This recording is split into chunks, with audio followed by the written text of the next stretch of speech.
In this video, I'm going to talk about one-to-one functions. Okay, so we'll look at a function. So we'll say consider the function.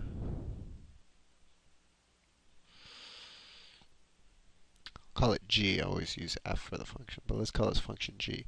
And g is going to go from a to b. So this notation just tells me that the domain of g is a, and the range of g is b. Okay, so the function's g, and it's going from the set a to b.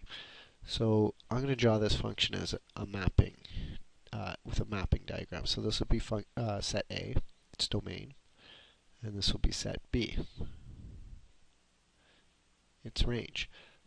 So let's make the domain, I don't know, something simple, 1, 2, 3, 4, and the range will be -1 and, I don't know, 2.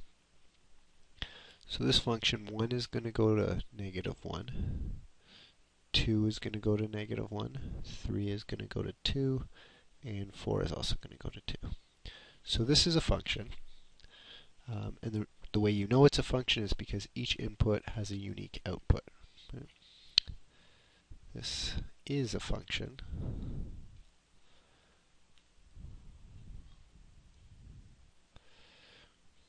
because each input, so each element in the domain, goes to one and only one element in the range.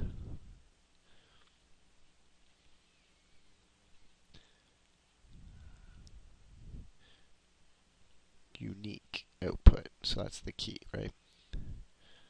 Has to have a unique output. Sometimes when I ask that question, people get confused. They think, okay, because there's two arrows going to the number -1, it's not unique. But remember, each number here is only going to one thing. Even though two of them are going to the same thing, that's okay. But that is a good point. That does raise sort of an interesting concept. Like, what does that mean? That two things are going to the same thing. So even though each input has a unique output, the other way wouldn't be true. Each output does not have its own input, or does not have a unique input.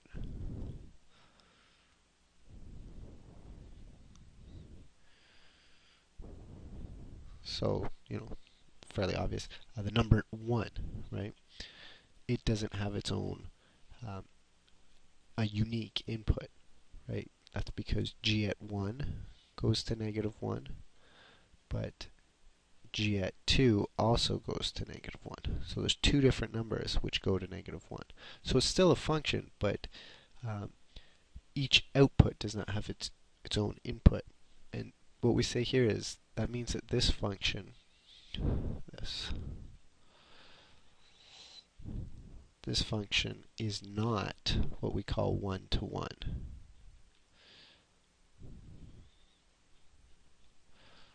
A one-to-one function.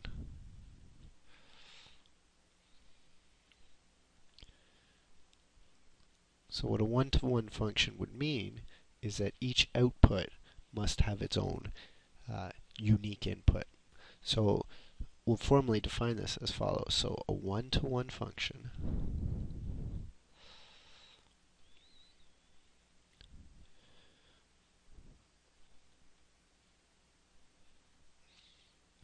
never takes on the same value twice.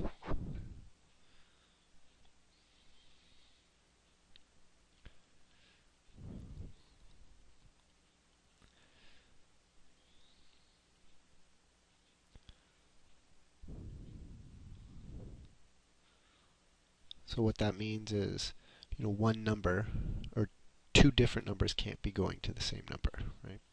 So you can't get a situation where g of something and g of something else are the same number. So if we wanted to formally write that as a rule, what we do is write that f at, I'll use f again instead of g, f at x1 can never be equal to f at x2 if x1 and x2 are different. So if x1 and x2 are not equal to each other. So basically a situation like this cannot happen. G at 1 cannot be equal to g at 2, which in this case they were, right? They were both equal to negative 1. So this was not a one-to-one function. So there's your definition of one-to-one function.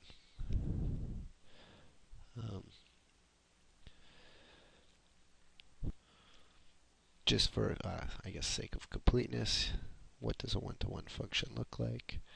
A one-to-one function. So an example. An example of a one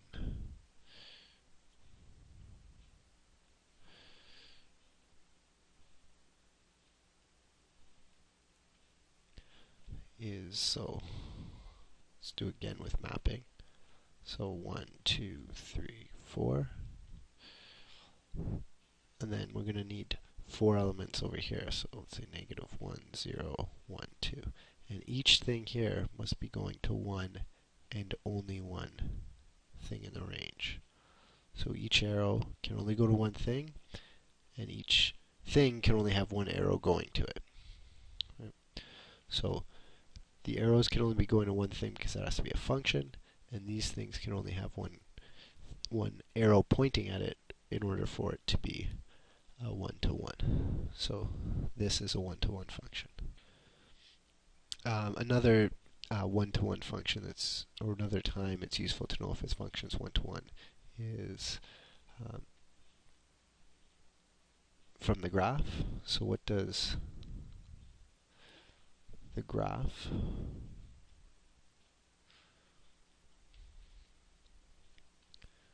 of a one-to-one function look like? So I'm going to draw two. I'm going to draw two graphs. One will be one-to-one, and one will not be. And I'll explain which one is and which one isn't, but it would be a good sort of test for yourself. If you could maybe before I give you an answer, just pause it, take a look at them, see if you can decide which one should be one-to-one, which one doesn't take on the same value twice. So here's one. One's just a simple parabola. So this will be our function f of x. And one will be like this. How about a cubic? So this one I'll call g at x. Okay. So there are two functions. So you tell me which one is a one-to-one function. If you're able to figure that out, good for you. The answer is this one is not. So the quadratic is not one-to-one. And the cubic is one-to-one. So the question is why? Well, let's look at the quadratic first, the one that is not. So a function is not a function is one-to-one if f at x1 is never equal to f at x2. Right? That was our definition. If x1 and x2 are not the same. Well, I can give you two values. Let's say this is x1. Right? Then this number here is f at x1. Right? Wherever it hits the y. But if I just went right across to the other side of the function here, this would be x2, right? This x2 is different than this x1, but they have the same y value. Right? We said it's x1 from over here, but it would also, it's f at x1, but it would also be f at x2. So this number here, whatever that is both f at x1 and f at x2, which fails our condition for being a one-to-one function. So this one is not one-to-one. This one you couldn't do that, right? At any point x1, there's only one f at x1, right? The function never takes on this y value each y value is sort of unique on this function. So that's how you can tell from the graph. A good way to tell if a function is one-to-one, it's similar to the vertical line test, but it's what we call the horizontal line test.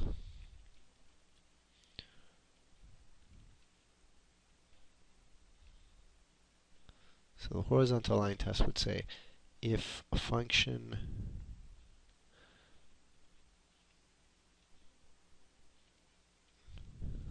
let me reword this. So if there is no horizontal line, oops, that intersects the graph more than once,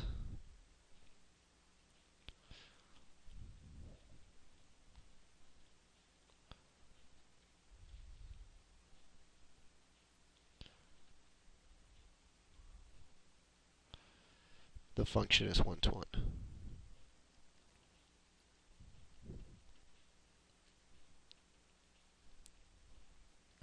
So in this case, because I could draw a horizontal line which intersected the graph two different locations, that means they have the same f at x value, the same y value, or the same height at this point. So for two different x values, they have the same y value, meaning not one-to-one. And you could do that at a lot of points, right? There's tons of horizontal lines where it would enter almost any horizontal line, except the one that just touches it at the bottom. But here, any horizontal line is going to intersect it at one place, one and only one place, right? So that horizontal line just intersects it there, nowhere else. So each f at x value, each y value, is unique along this function. So this one is a one-to-one function.